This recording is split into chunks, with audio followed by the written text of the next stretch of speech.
South Carolina State is back for their second consecutive game of the week, and this time it's against Howard. Oh, yeah, it's locked on HBCU. Play my music.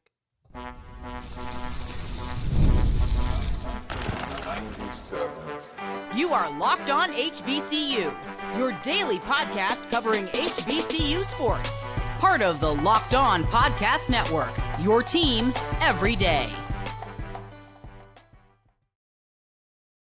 What's going on, family? Welcome back to another episode of the Locked On HBCU podcast, your number one daily one-stop shop for everything HBCU athletics, Monday through Friday, part of the Locked On Podcast Network, your team every day. And it's been every day for the last 3 years. I was informed this morning that this is my 3-year anniversary with the Locked On Podcast Network. So cheers to that. And if you want to see more of me, not just on the video or not just through the audio, then you can find me on Twitter at South Exclusives. Starts with an S and ends with an S. Let's have a fun day for the 3-year anniversary. Today's episode is brought to you by FanDuel. And FanDuel is the official sportsbook of the Locked On Podcast Network. If you're new to FanDuel, put down a $5 bet, win, and you get $150 back in bonus bets. I know some of y'all made some money on that Lamar Jackson versus Joe Burrow showdown. Today's episode is going to be all about our game of the week, and that is South Carolina State versus Howard, the Bison versus the Bulldogs, one of the most pivotal games in the MEAC this year. We'll wrap up with a look at our key to victory for both teams. Segment 2 will be storylines, and those are, honestly, they're both Howard-based this time at least. That's a little bit new for us, but we'll dive into that in Segment 2. In Segment 1, we kick it off with our matchups, and it's funny because as much as we talked about the South Carolina State offense, the first thing that came to my mind in this game was how many sacks. How many sacks does Howard allow? And I know you have guys like Carter, you have guys like Smith Brown, you have guys like High. You have all of these dynamic receiving threats, but all I could think about was the tandem of Ashaad Hall and Jayden Broughton. When you're looking at Jayden Broughton and Ashaad Hall, this is the most formidable pass rushing duo in Black college football. This is the most formidable pass rushing duo in FCS football. There's nobody who's been more productive, and maybe that's why this is so fresh on my mind, and that's because I spoke about this on our HBCU circuit on Wednesday. That's always fun. So if you haven't been able to take a part of that, please go back and watch either this week, the previous week. If you just want to catch up on everybody HBCU, then that's the episode to check out. If that's the one episode you watch a week, that's the one I would recommend to you. Two episodes, Wednesday and Friday. Those are the two that I would probably greatly recommend to you. Well, please be here every day with me. Anyway, so Ashaad Hall and Jayden Broughton are the only two pair of teammates in all of FCS football to be top 5 in sacks per game. You bring the North Dakota States, you bring the Delaware, you bring anybody, right? You bring anybody that you want to. There is no other team with two teammates in the top 5 in sacks per game. Hall has the most sacks, period, of anybody in Black college football. I think he's second or third in the country right now as far as FCS football goes. And then Broughton, he's top 5 in sacks per game, but some people have played more games, so I think he drops to about 9 or 10 if you're talking about pure sacks, because there's like 5 people who are tied with Elijah Williams at whatever he's at. I think it's 9. But there's like 5 people with 9 sacks, so it's a bunch of people. But they've all played 9 games opposed to the 8 that Broughton has played. So it's a little bit different. In general, this duo has the ability to wreck games completely and wholeheartedly. They have the ability to wreck games. Let me look at what Ashaad Hall has been doing over the past 5 games. And it's weird how that Fort Valley State game, just like Eric Phoenix it's like an exemption. It's an aberration in the stretch of productivity that Hall has had. It's the same way with Phoenix. Like, you look at every game except for that Fort Valley State game, they're going crazy. But anyway, I chalked it up to a couple of things that I don't feel like getting into right now.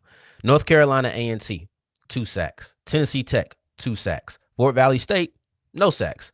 Delaware State, 2 sacks. North Carolina Central, 3 sacks.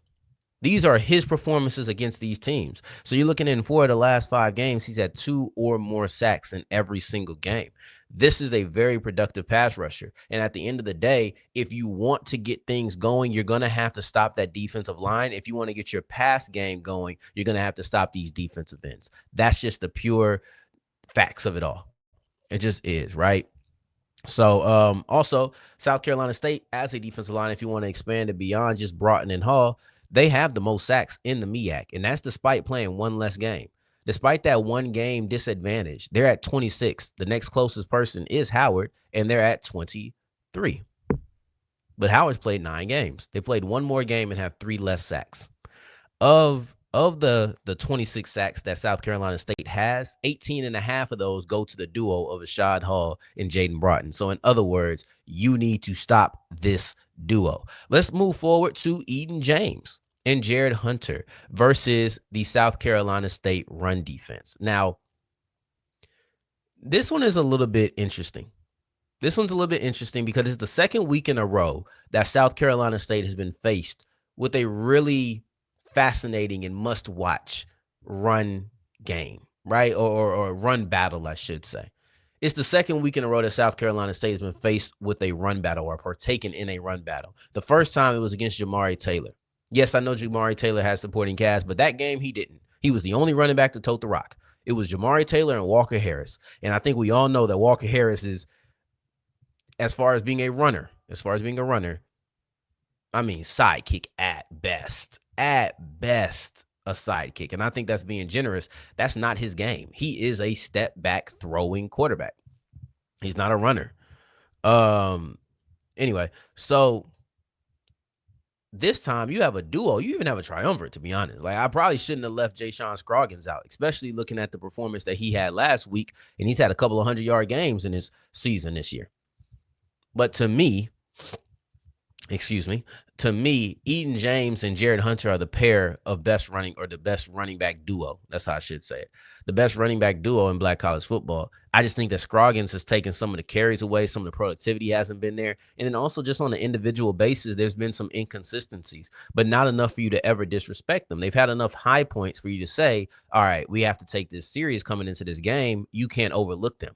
Just because I've seen games where they only hit 30 yards, right? I've seen games where they get 100 individually, right? Not together, but individually 100 yards. You know that each one of these guys is a threat. I do think that poses something a little bit different because there's no idea of getting tired.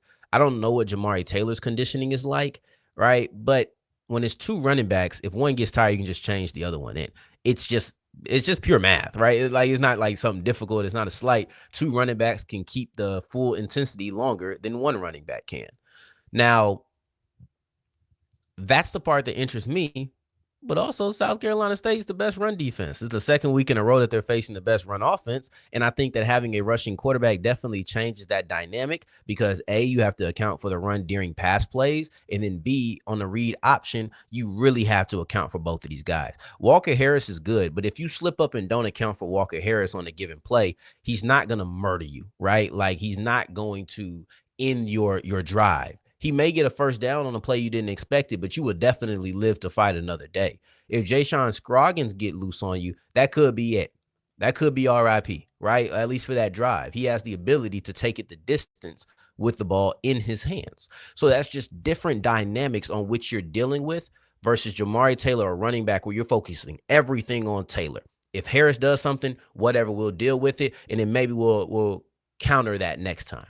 When it comes to Howard, if you have James, Hunter, and Scroggins in the backfield at one time, South Carolina State doesn't have the option to say we're going to ignore one of them. That's the difference in the challenge of the run game. Doesn't make one better or worse than the other, but it's just a different challenge for South Carolina State this week. Now, in our last matchup, I'm flipping the first one. So we're kind of doing a little bit of an inverse, so to speak. This time we're going to look at the Howard pass rush versus the South Carolina State offensive line. To me, we talked about this with HBCU Nightly. We talked about this with Josh, right? And this South Carolina State offensive line showed exactly why they're great last week. They showed exactly why they were great last week, and this week they're going to be going up against a very similar challenge. There's a lot of things in this game that look the same for South Carolina State. They're going against the top run defense in the conference. I think, I could be wrong, but I think North Carolina Central was second in sacks going into last week. I think so. They're third now.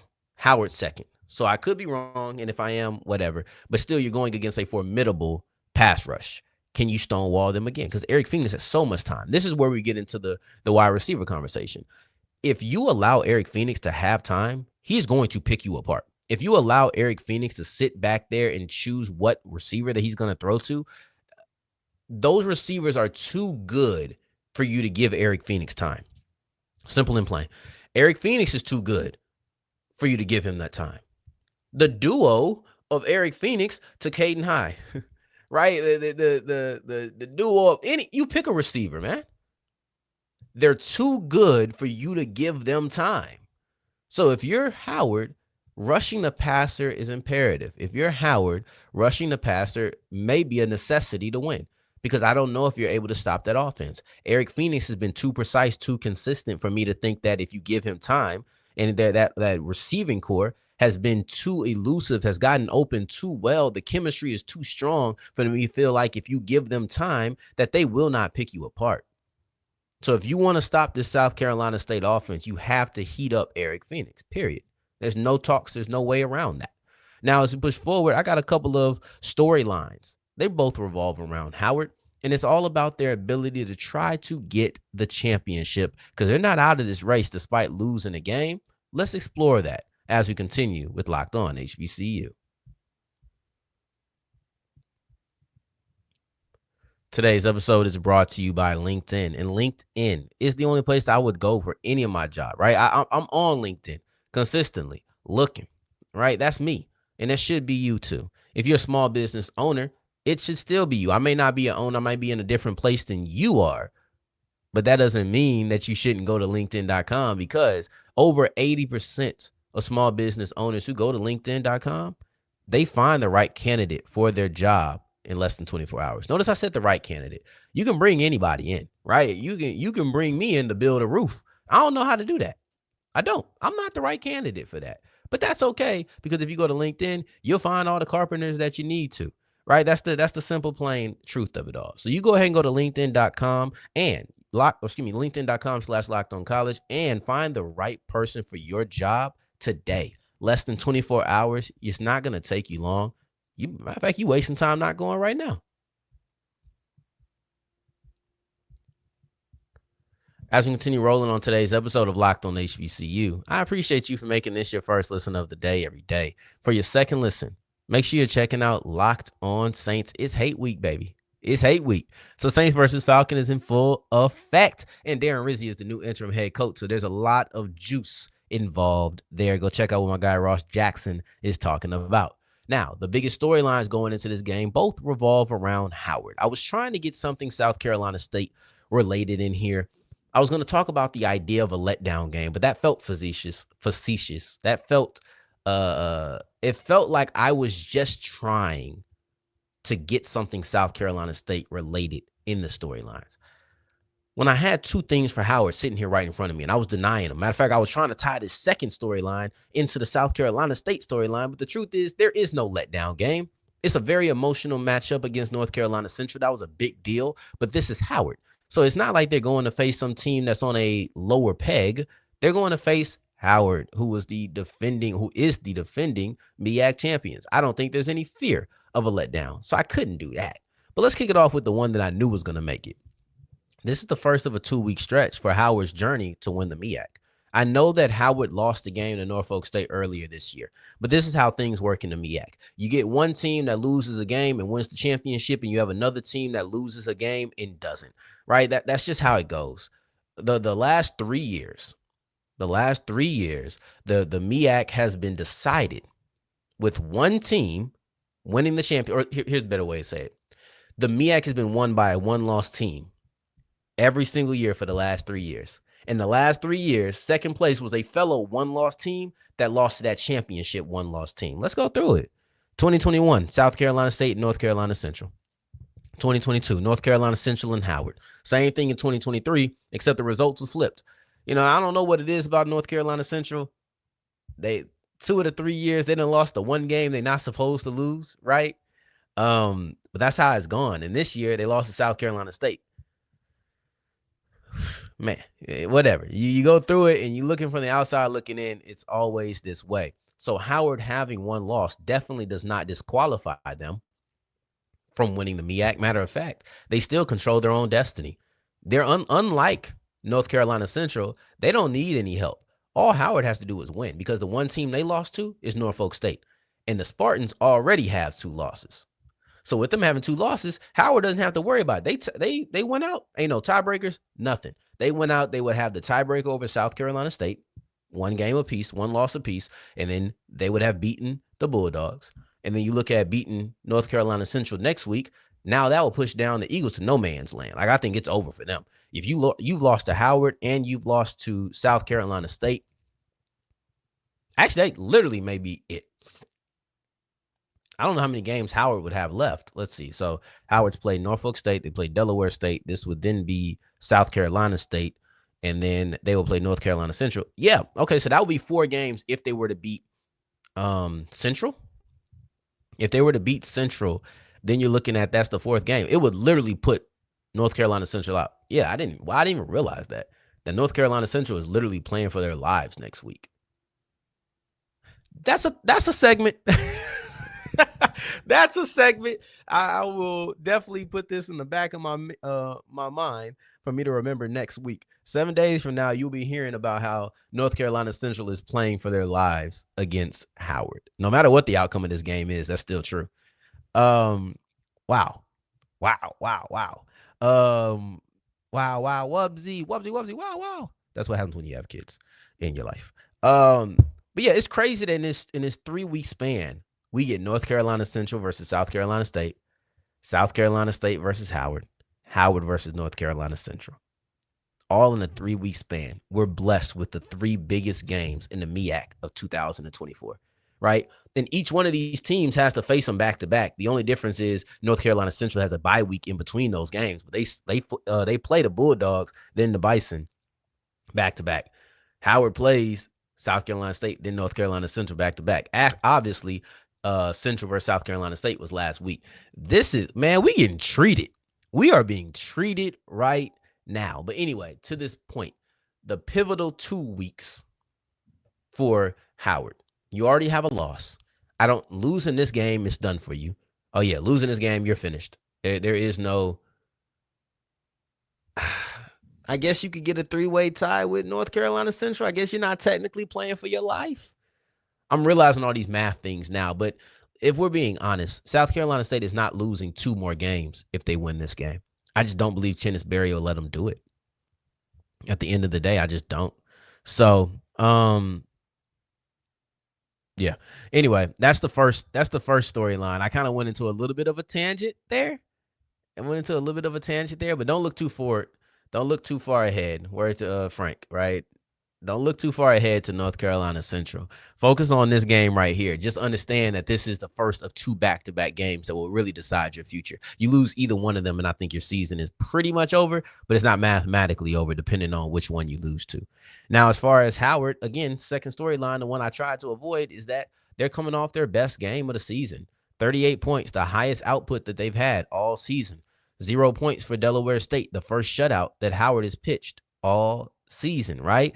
And Ja'Shawn Scroggins easily had his best game. 304 yards through the air. He hasn't, and mind you, he is a dual threat quarterback. He has not hit 300 yards total all year. For him to have 304 yards passing, that was a pretty big deal. That is a pretty big deal. And then he also added 60 yards on the ground and a touchdown. So he had about 360 yards, 5 touchdowns on the day. He toppled his season total in touchdowns.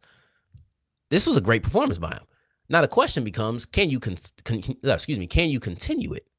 Can you continue that momentum? Can you take that momentum versus a Delaware State versus a significantly better opponent? right? Like, we saw South Carolina State versus Delaware State. 69 points put up on the board. 69 points put on the board. This is a completely different challenge. It genuinely is. So we'll see if they can either keep pace with South Carolina State, and I'm hinting towards a key to victory, or if they can even if they can forget keeping pace, how about slow them down? How about keep your offense going?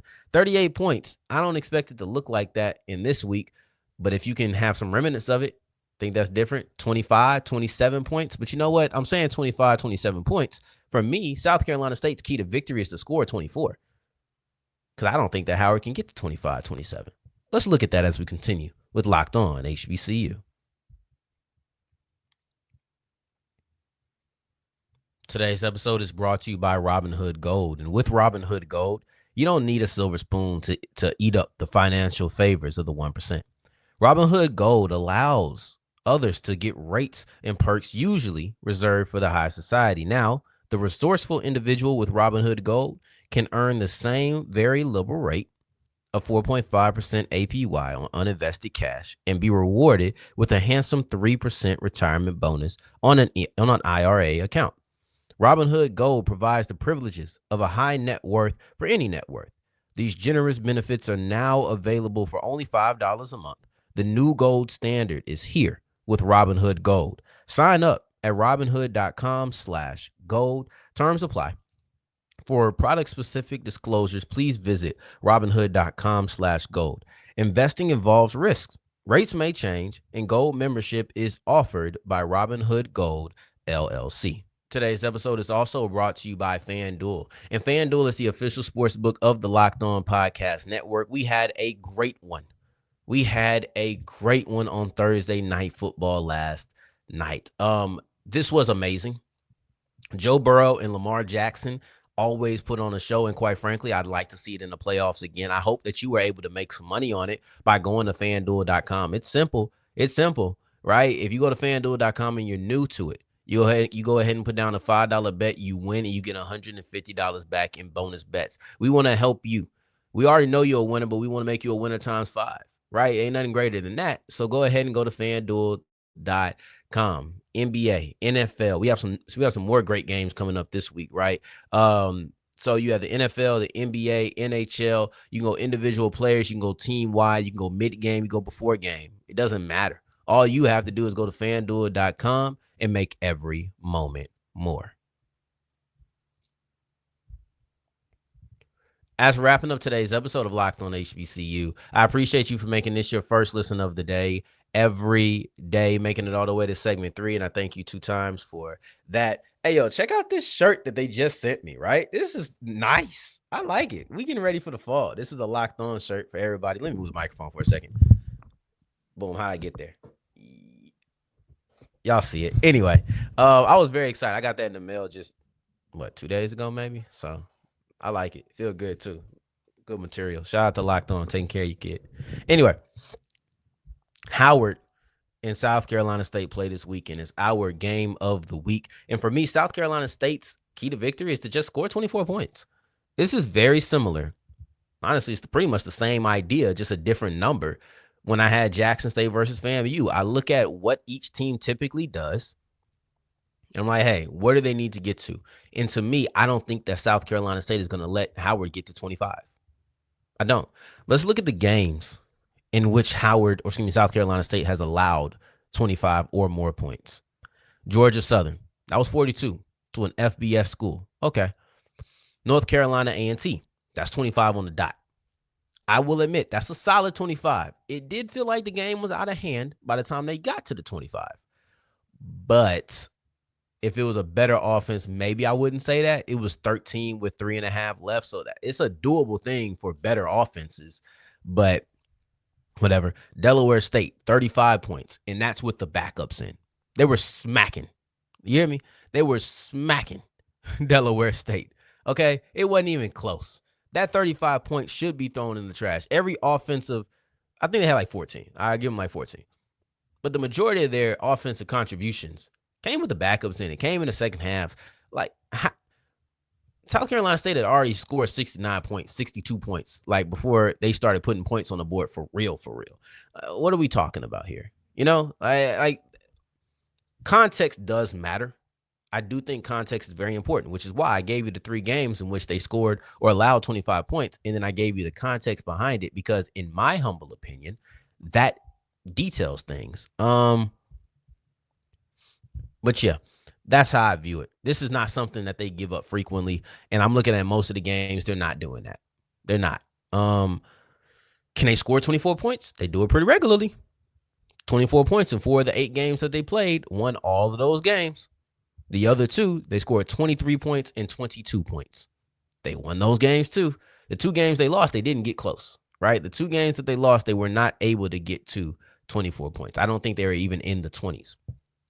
But one was against Georgia Southern, yeah, and then one was against FAMU, in which they scored 18. They only allowed 22 in that game, right? And that's the first game of the year. I feel like we're looking at a much better team. We're looking at a well-oiled machine. We really are. And last week, they scored 24 on the dot. I don't know what happened. It felt like the air got kind of taken out of that ball for a little bit, but it always felt like they played better than 24 points. Just the same way that the game felt like it was a competitive game between Central and South Carolina State. I'm not trying to be disrespectful, but I do feel like South Carolina State had a greater control than a 3-point margin of victory suggests. It suggests a little bit closer. I think that 3 points suggested was kind of a toss-up, and it did get close. Don't get me wrong. But I also think it was clear who the better team was. 3 points does not reflect that, in my opinion. Then on to Howard. With Howard, they got to run the ball steadily. Run the football steadily. You're most likely not going to run your way to victory with South Carolina State. I just don't think that you're going to run your way into a win. But at the same time, you don't have to run your way into a win. I just think you need to not abandon the run. You need to try to get a couple of yards. 2-3 yards on the first down is not bad. That is a really good thing. And then also just keep yourself in manageable situations. If I'm saying run the ball steadily, I'm saying try to avoid getting behind the chains. Try to never abandon the run. And just try to get small gains. Right? I think all of those kind of go hand in hand. They all kind of partner together. But at the end of the day, if you're in a bunch of 3rd and 8s and Ashaad Hall and Jayden Broughton can go pin their ears back, I'm not a fan of that if I'm on the Howard side. Like, that's not what I want. I want a 3rd and 3 where you may wonder if I'm going to run it. This is the best run defense in the MEAC. I'm not asking you to dominate them. I saw what they did to Jamari Taylor. Jamari Taylor had 72 yards. 36 of them came on one run, and he ran 13 other times. He didn't even average 3 yards a carry.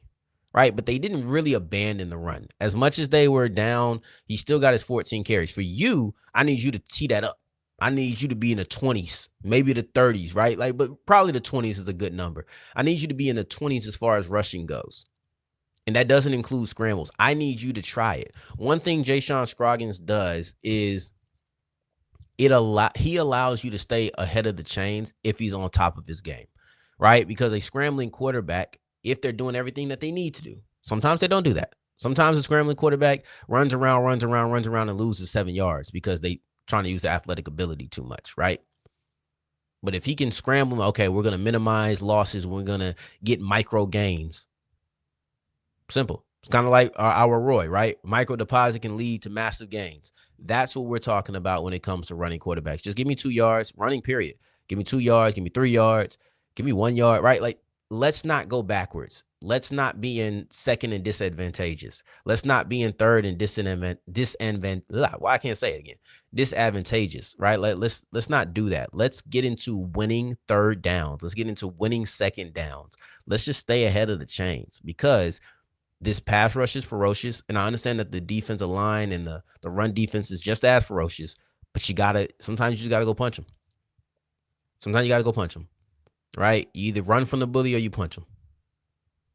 That's just what it is. In a fight, you may get your head knocked off, but you have to punch that person in the mouth. And that's what I look at this as. It's a fight.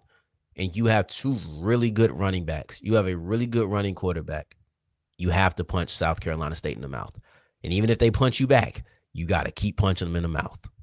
We'll see what happens. We'll be back to break this down on Monday. This is our game of the week. I cannot wait to get to it. The MEAC is going to have a lot to say. They feel like the South. Look, the MEAC got a lot to say. That's all I got to say. Or the MEAC got something to say. That's all I got to say. Words of my boy 3 Stacks. In the meantime, between time until the next time we hear each other, family, take care. I'm the mouth of the South. Y'all know I gotta love that. Take care. Stay blessed. Peace.